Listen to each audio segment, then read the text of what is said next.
Assalamualaikum warahmatullahi wabarakatuh. Salam rahayu, salam sejahtera, salam damai, salam kebajikan, dan salam persaudaraan untuk seluruh umat manusia sedunia. Bertemu kembali dengan kami Mbah Sis di channel Cahaya Hati, channel yang mempelajari tentang ajaran agama, ajaran ilmu rohani, ajaran ilmu berketuhanan, yaitu tentang perjalanan rohani dari Sang Maha Rohani yang mewujud ke dunia di balik jasmani dan kembali lagi mempelajari ilmu rohani untuk kembali kepada Sang Maha Rohani, kembali kepada asalnya. Inilah pentingnya manusia yang sudah diciptakan di dunia, ya, harus bisa kembali kepada Sang Pencipta. Unsurnya dia di mana? Yaitu di balik jasmani kita ada rohani. Itulah yang harus bisa kembali.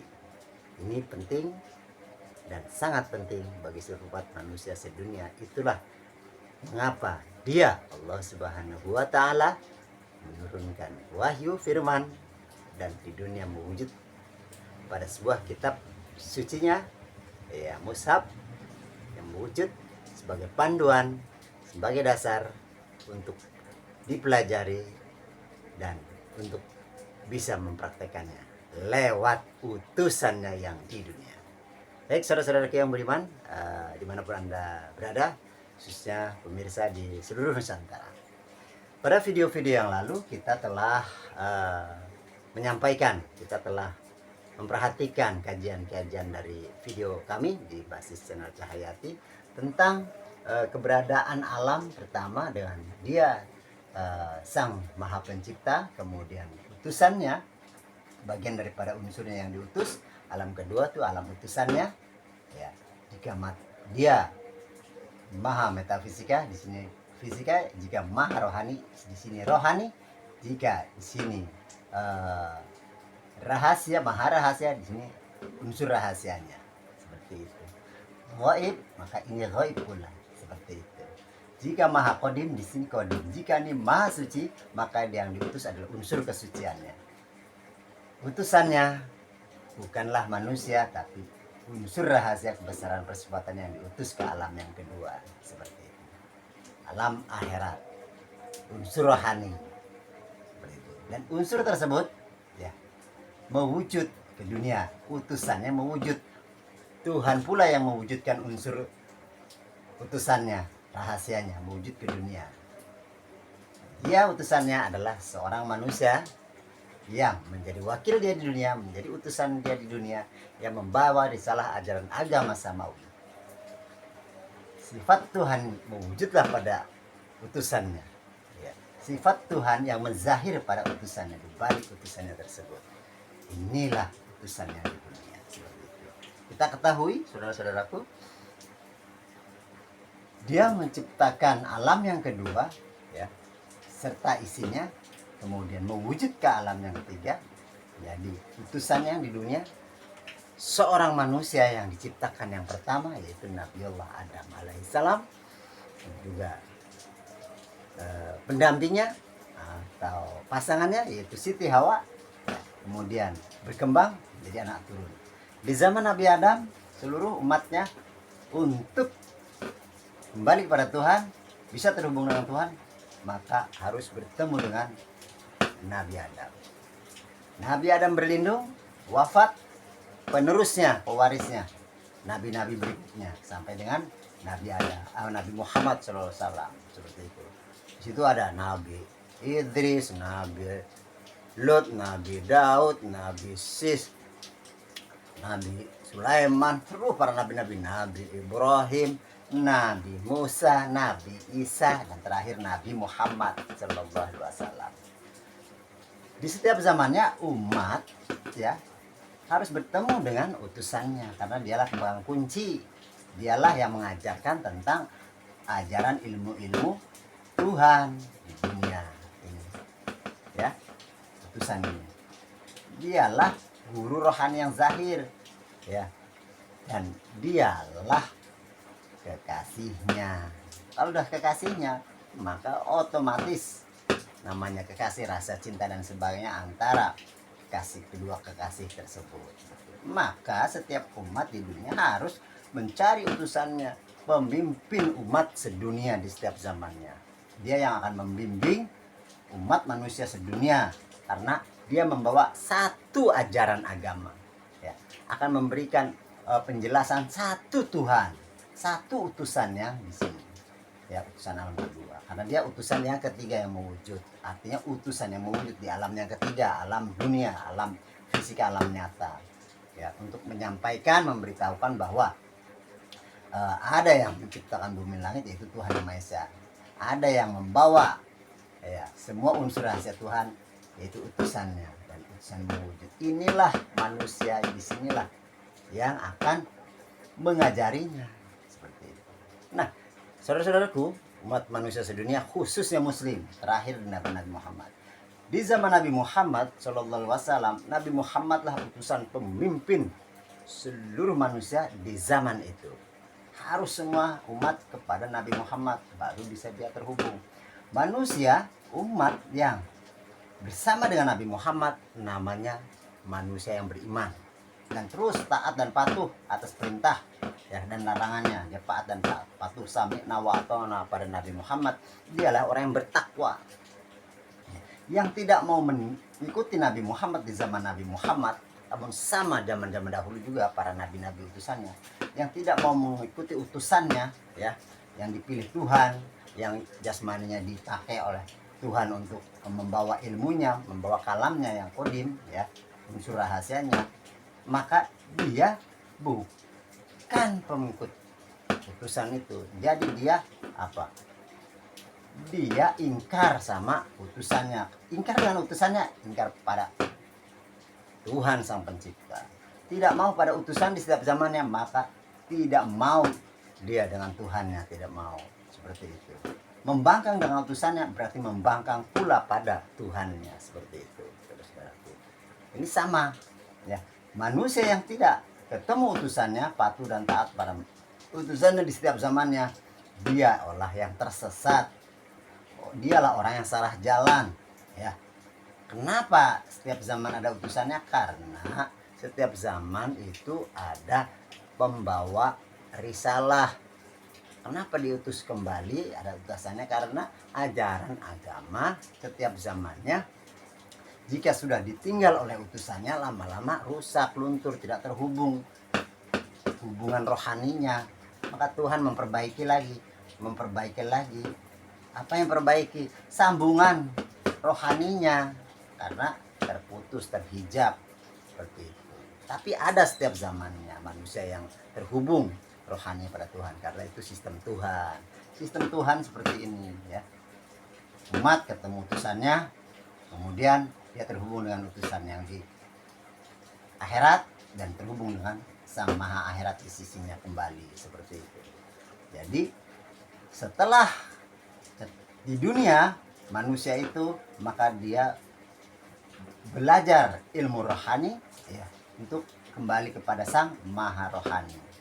Nah, sehingga dia belajar meninggalkan dunia, ya, ilmu spiritualnya untuk meninggalkan dunia. Karena dunia ini pada akhirnya, ya, jika kita memakai ilmu rohani, dunia ini fata morgana, tidak ada, ya. Ada karena diadakan oleh Tuhan, ya, kemudian menjadi anugerah rahmat kebesarannya, seperti itu. Nah, rohani menempati wajah jasmani kemudian berbuat itu sebagai manifestasi daripada hukum mewujudnya unsur rahasia yang diwujudkan, seperti itu. Ya, saudara-saudaraku, di zaman ini, zaman akhir, ada utusan Tuhan sama seperti, tapi bukan disebut utusan, namanya al ulama warasatul anbiya, yang menggantikan, yang mewarisi, ya, daripada warisnya ilmu dari nabi-nabi, termasuk Nabi Muhammad di zaman ini, ya, karena sudah selesai perjalanan agama itu sampai dengan Islam, seperti itu, saudara-saudaraku. Nah, jika kita tidak bertemu dengan utusannya dan tidak belajar, maka kita belajar ajaran yang terdahulu, mengikuti ajaran nenek moyang. Padahal ajaran nenek moyang ya sudah rusak, terputus, tidak ada hubungan apa rohani. Kenapa? Karena ya, tidak mau mengikuti utusannya. Seperti itu. Kenapa di setiap zaman ada utusannya? Karena ajaran itu rusak, terputus, sistemnya tidak seperti ini. Ini lihat sistem dari awal hingga akhir, dari semenjak Nabi Adam, terus nabi sampai Nabi Muhammad sampai sekarang. Umat di sininya, umat harus ketemu utusannya. Di zaman ini harus ketemu ulil amri minkum, al ulama warasatul anbiya, yaitu walia mursida, yang satu setiap zamannya. Kalau kita temu yang satu, maka kita akan diajarkan tentang ilmu kalam kodim, ya, ilmu rohani, ya, kitab-kitab suci, kitab-kitab yang kodim, seperti itu. Dan nanti kita tahu perwujudan-perwujudan di dunia semua seperti itu. Yang tidak ketemu, orang yang tersesat saja karena jalannya hanya satu seperti ini, saudara-saudaraku, ya. Ya, jalannya hanya seperti ini, ya. Pikirkan, renungan, ini udah sistem, ya. Coba cari sistem ini, ada nggak seperti ini? Inilah sistem dari awal hingga akhir, tidak berubah, tegak lurus, kiam, ya, satu, ya, hakikat, ya, menuju Tuhan. Apapun yang kita kerjakan hanya untuk menuju Tuhan, seperti itu, saudara-saudaraku. Nah, inilah kenapa terjadi permasalahan, karena tidak tahu sistem ini, ya. Mempermasalahkan tentang nama Tuhan di dunia banyak, nama utusan di dunia banyak, utusan yang di dunia wujud pun banyak. Itu yang menjadi permasalahan. Padahal pahami, dia maha suci, maha mutlak, Tuhan yang maha satu, utusannya pun satu, ya, mewujud pada manusia. Setiap zamannya beda-beda. Baru emang di dunia banyak utusan yang beda-beda karena seorang manusia. Begitu manusia yang utusan pertama wafat atau meninggal, ganti utusan kedua, waris terus sampai dengan zaman ini beribu-ribu, ya kan, utusan, karena beribu-ribu zaman, apa, berganti-ganti zaman, seperti itu, ya, saudara-saudaraku. Jadi di dunia kita mewujudkan, hanya mengerjakan, yaitu mempraktekkan kesucian Tuhan lewat utusannya, nanti diajarkan seperti itu. Jadi kesucian, mewujudkan kesucian, kasih sayang menjadi mulia, seperti itu. Hanya mewujudkan saja, sudah. Begitu kita sudah mewujudkan dengan aturan, ya kan, kemudian dengan cara, teknik dan segalanya oleh utusan, maka itu selesai kemuliaan pada seorang hamba lewat utusannya. Seperti itu, saudara-saudaraku, ya. Jadi pahami, seluruh umat di zaman ini harus ketemu utusannya. Yang tidak ketemu utusannya, walaupun praktekkan ajaran agama, tidak terhubung. Ya, pahami, seperti ada tanda di bulan ini, di Ramadan ini, tanda gerhana, ya, berarti terputus tuh, terhubung, terhijab, seperti itu. Yang terhubung itu dari lingkaran itu yang masih terhubung sedikit sekali, seperti itu, ya. Maka jika ingin selamat, carilah utusan dunia karena udah sistem, ya. Jika tidak, maka kekal selamanya. Nah, di sini kami akan coba memahami lagi kembali pada tentang sistem ini.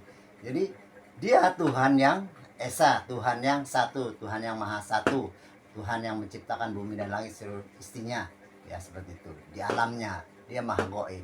Kemudian dia mengutus bagian unsurnya, besarannya, ya. Utusannya di setiap zamannya, unsur rohani ini, ya, itu memang macam-macam. Di zaman Nabi Adam, ya, unsur Tuhan yang diutus adalah Nur Muhammad, seperti itu, ya, nurnya Nur Muhammad.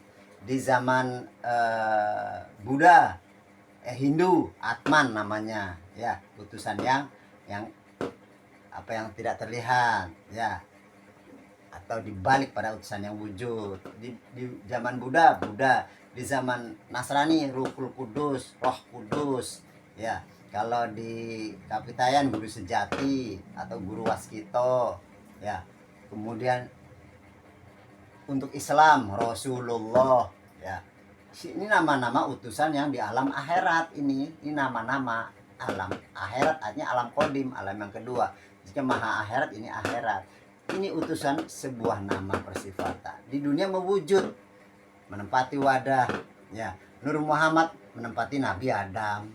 Seperti itu di zaman itu. Ya, kalau di zaman sekarang, agama sekarang, ya, Sri Kresna, ya, dibaliknya Atman.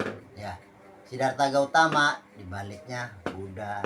Nabi Isa dibaliknya Ruhul Kudus. Ya, kemudian Nabi Muhammad SAW yaitu Rasulullah.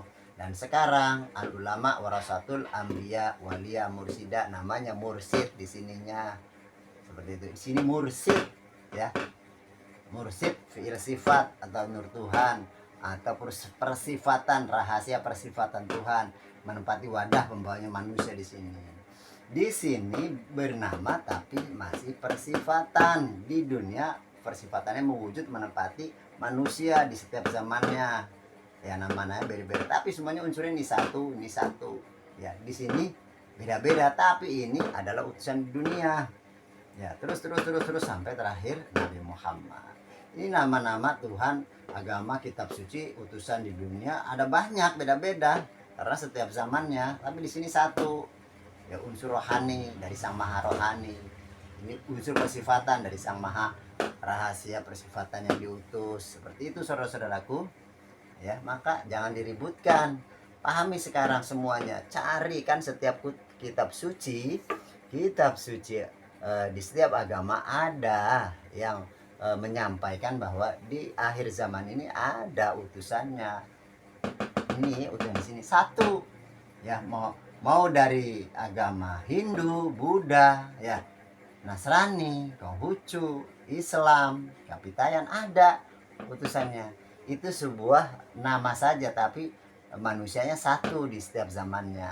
Ya, seperti itu. Di sini nih satu. Cari jam ini, yaitu walia mursida. Seperti itu sebutannya kalau di zaman sekarang, ya, yang akhir zaman ini Al-Mahdi.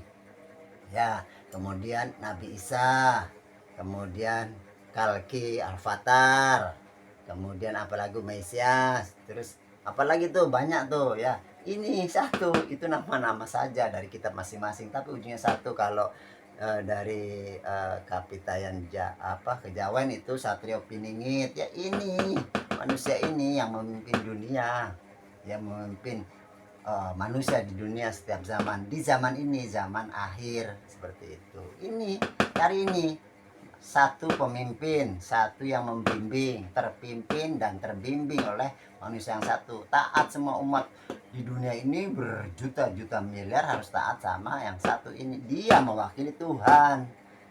Berarti dia di baliknya ada unsur Tuhan yang mutlak di dalamnya. Utusan ini yang membawa ilmu yang mutlak, ilmu yang asli, ilmu yang suci. Kita semua umat diajarkan di dunia ini oleh ini. Satu pemimpin, satu pembimbing, maka akan sama semua, akan merukunkan semua umat manusia di dunia. Cari ini saudara-saudara, pahami ya. Ya, di dunia ini memang nama-nama Tuhan banyak, ya. Sekarang kita harus kembali pada yang satu, dari satu yang diutus, ya, mewujud di dunia. Ya, jadi jangan menghayal ke bawah. Ya, dengan spiritual seolah-olah punya ilmu, punya keyakinan sebagainya yang disetir oleh akal. Menghayal alam bawah sadar, ya, tidak nyata. Ya, itu gambarannya gambaran alam mimpi, ya. Jadi agama itu bukannya untuk menghayal turun ke bawah, tapi untuk sampai kepada Allah di dunia nyata, konkret, fisika, ya. Jangan menghayal, jangan ini dihayali di sini, ya. Tuhan dihayal, ya, melalui ritualnya, melalui spiritualnya. Alam yang tidak nyata dihayali, ada ini di alam ini, tidak ada. Ini alam, ini alam persifatan rahasia, ini pun rahasia, tidak ada perwujudan gambaran apapun di alam Tuhan, kayak di alam utusan Tuhan di sini. Tidak ada, yang ada di sini semua mewujud di dunia, ya. Alam ini tidak ada. Jika dia alam yang tidak nyata, ini alam metafisikanya ada wujud, salah. Itu berupa gelombang, algoritma, gelombang dan frekuensi, ya, tidak kelihatan, ya, tidak ada bentuk gambar di sini, apalagi di sini, ya.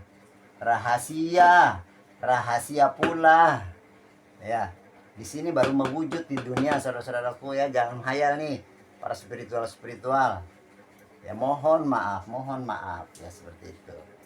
Jadi ini pahami ya saudara-saudaraku, ini adalah sistem ya, top down dari Tuhan mengutus bagian unsurnya mewujud ke dunia. Kemudian di dunia utusannya yang mempunyai umat untuk kembali kepada Tuhan harus ketemu utusannya kembali ya, untuk adaptasi di alam akhirat sampai di sisinya, seperti itu. Apanya itu? Unsur rohani, manusia tetap di dunia. Yang adaptasi menuju Tuhan, kembali kepada Tuhan adalah unsur rohani ya, unsur rohani ya. Jasmani tetap di dunia, tapi unsurnya naik gelombang adaptasi. Maka di dunia nanti oleh manusia utusan Tuhan ini akan diajarkan baiat. Baiat itu adalah aktivasi rohani ya. Akan diajarkan aktivasi rohani manusia untuk masuk alam akhirat menuju sang maha akhirat di sisinya ya. Baiat itu adalah aktivasi, karena ini perjalanan rohani. Sesungguhnya manusia itu rohani ya, bisa hidup, bisa bergerak, itu karena unsur rohani. Kalau nggak ada unsur rohani, jasmani ini jadi mayat, jadi bangkai, jadi benda mati. Maka yang hidup itu adalah unsur rohani. Maka temui guru rohani yang setiap zamannya satu.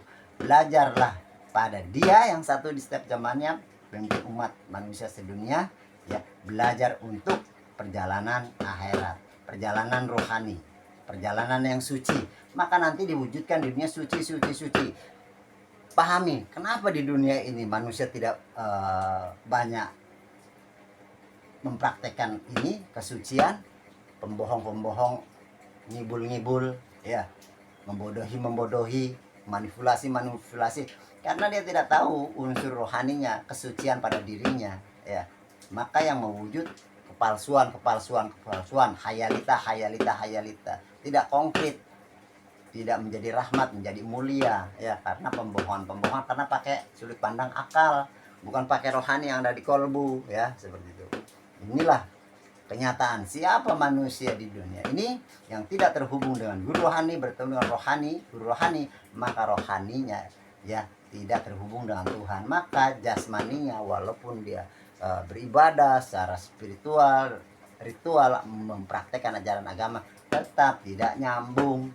Kemudian hanya seolah-olah saja, seakan-akan saja menghayal ya, karena tidak fakta realita ya. Tidak ada hubungan rohani ya, karena nggak ketemu guru rohani yang satu, seperti itu ya. Ini tentang pembelajaran ilmu agama ya, seperti ini dan seperti ini ya. Ini tentang ilmu rohani dan ilmu bertuhan ya, perjalanan rohani yang top down dan kembali kepada bottom up ya.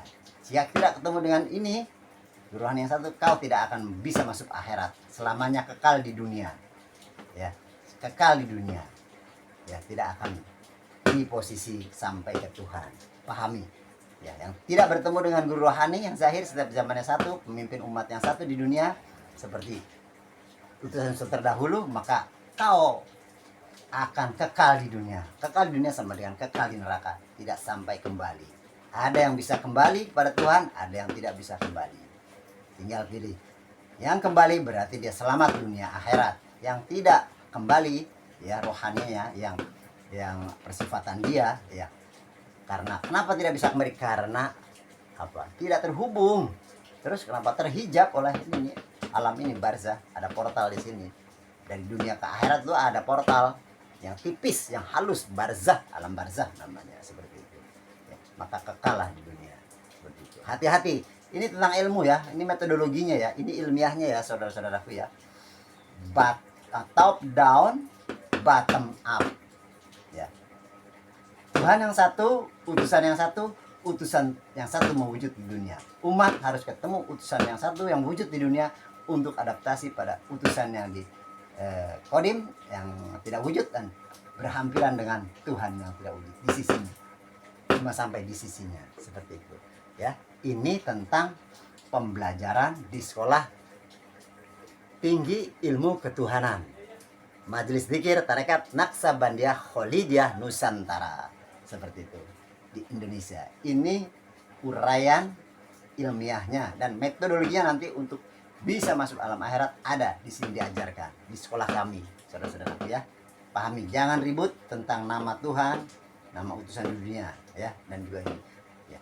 Temui satu, akan ketemu semuanya, akan ketemu semua kitab-kitab, mulai dari kitab Al-Quran sampai dengan kitab-kitab zaman dahulu, kitabnya Sri Kresna Siddhartha Gautama, kitabnya Nabi Isa ya, kitabnya Kapitayan, semua unsur kitab akan diketahui seperti itu ya. Rasul-rasul, maka kalau Islam dia akan, kalau sudah syahadatnya selesai ya, kan di zaman Nabi Muhammad, ini umat aku bersaksi tidak ada Tuhan selain Allah, taat dan patuh sama utusannya ya, taat dan patuh mewakili Tuhan di dunia. Kita kan tahu taat dan patuh ya, taat dan patuh ya, mengikuti aturan perintah dan larangannya kan melalui utusannya, dia gaib ya, utusan gaib. Di sini utusan yang mewujud, kita mengikuti utusan yang mewujud, Tuhan yang sifatnya wujud ya, sifatnya Tuhan yang mewujud, sifat Tuhan yang mezahir di sini di utusannya, kita taat dan patuh.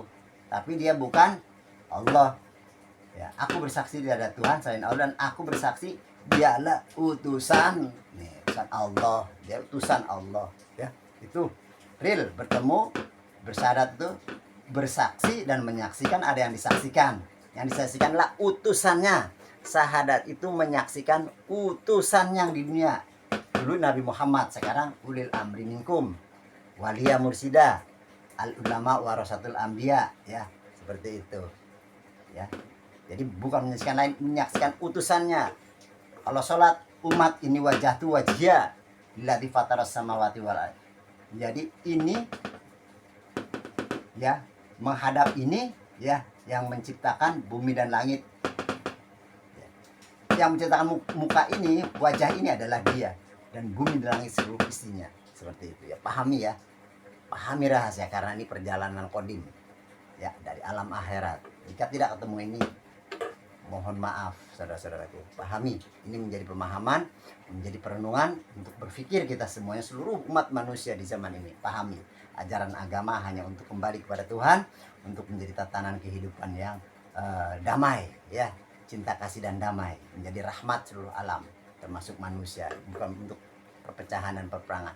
Jika agama jadikan perpecahan dan peperangan, belum ketemu Tuhan, agamanya masih palsu, asli seperti itu ya. Mohon maaf jika ini menjadikan ilmu pemahaman, ini adalah ilmu guru kami ya, milik semuanya, milik guru kami, dan saya tidak punya apa-apa, kami hanya menyampaikan saja. Dan jika ada penyampaiannya ada yang salah, ada tutur kata dan sebagainya, kami mohon maaf pada guru dan pada seluruh pemirsa dimanapun Anda berada ya, seluruh manusia di dunia. Tapi pahami, inilah sistemnya ya, inilah sistemnya ya. Tidak ketemu sistem ini di dunia, sudah tidak akan, mohon maaf, walaupun agama apapun yang dianggap hebat apapun, ahli kitab apapun, ahli ilmu atau alim, tidak mengetahui sistem ini ya, tidak ketemu ini, mohon maaf ya. Itu saja yang dapat kami sampaikan ya. Ini hanya sebagai penjelasan pemahaman tentang ilmiahnya ya, pakemnya daripada ajaran agama dan pertuhanan serta perjalanan rohani. Demikian kurang lebihnya, kami mohon maaf jika ada yang salah, itu dari kami, saya pribadi ya. Salam rahayu, salam damai, salam kebajikan, salam persaudaraan untuk seluruh umat manusia sedunia. Berpikir dan merenung dan muhasabah ya, kita sudah seperti ini belum dalam beragama dan dalam beribadah, dalam berritual dan spiritual? Kalau tidak, perbaiki ya. Ini zaman akhir, tidak mengikuti dan tidak bertemu ini akan mendapat balasan dari Tuhan, seperti itu ya. Ini tentang sekolah tinggi ilmu ketuhanan Majelis Dzikir Tarekat Naqsabandiyah Khalidah Nusantara ya. Billahi taufiq wal hidayah waridho wal inayah, billahi anta maksudi waridho kamatubi. Wassalamualaikum warahmatullahi wabarakatuh. Salam damai seluruh untuk manusia sedunia, salam persaudaraan. Mari kita benahi perbaiki ajaran agama kita, ya, ajaran perketuhanan dan ajaran rohani kita. Salam damai selalu.